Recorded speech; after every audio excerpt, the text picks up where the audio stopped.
Lahat po ng guest po may QR. Pwede niyo po i-listen dito. Kaya tanong nga sila recording kasi sila po QR code dahil wala nga ba silang QR code. Dito na lang imbitado sila sa pagdinig.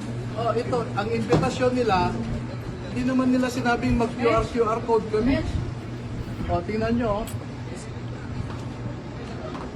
Sir, akala ng mga senador hindi kayo pupunta kasi nagsisimula na nga yung Blue Ribbon hearing ni Senator. Alam mo, yung invitation kasi na pinadala sa amin, natanggap ko lang nung June 4, alas 8 na ng gabi.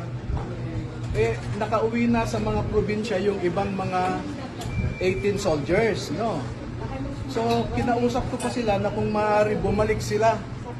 Ang huling dumating na hinintay namin, yung namatayan sa Pampanga, si Walter Manalansan. Iniwan niya yung wake ng kanyang kapatid para lang makarating at makapunta kami rito. Hinintay namin siya. Sir, gaano kayo kahanda?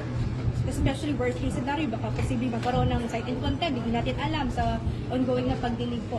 Hindi, ayoko mag-speculate sa mga mangyayari, no? Hintayin natin. Ano, okay na po ba? Makakapasok naman po, kailangan lang po talagang mag-QR. Kung sinabi nyo sana kaagad sa invitasyon, hindi kami madedelay. Na-traffic na nga kami sa EDSA eh.